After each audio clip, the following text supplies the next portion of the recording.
xotinim bilan Mansanga borib, ozgina xunuk ishlab ketdi, ozgina urushib qoldik.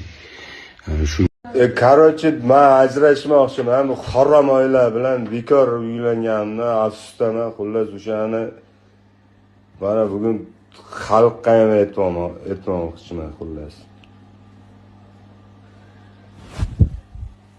Ya ona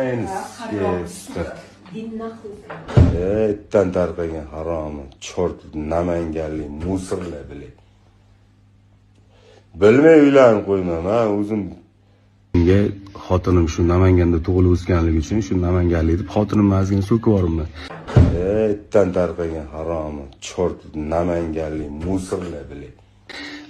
Ba'zi bir o'sha namanganlik aka-ukalarimiz, oshnalarimiz xafa bo'lishibdi, noto'g'ri xayolga borishibdi, lekin noto'g'ri xayolga bormanglar sizlar.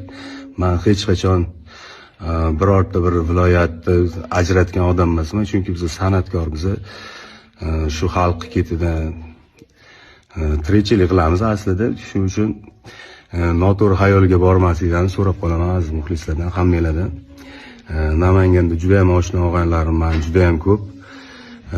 Qaynatamni ham juda hurmat qilganim uchun shu Namangandan uylanganman o'zi asli. Sizlarni juda yaxshi ko'raman.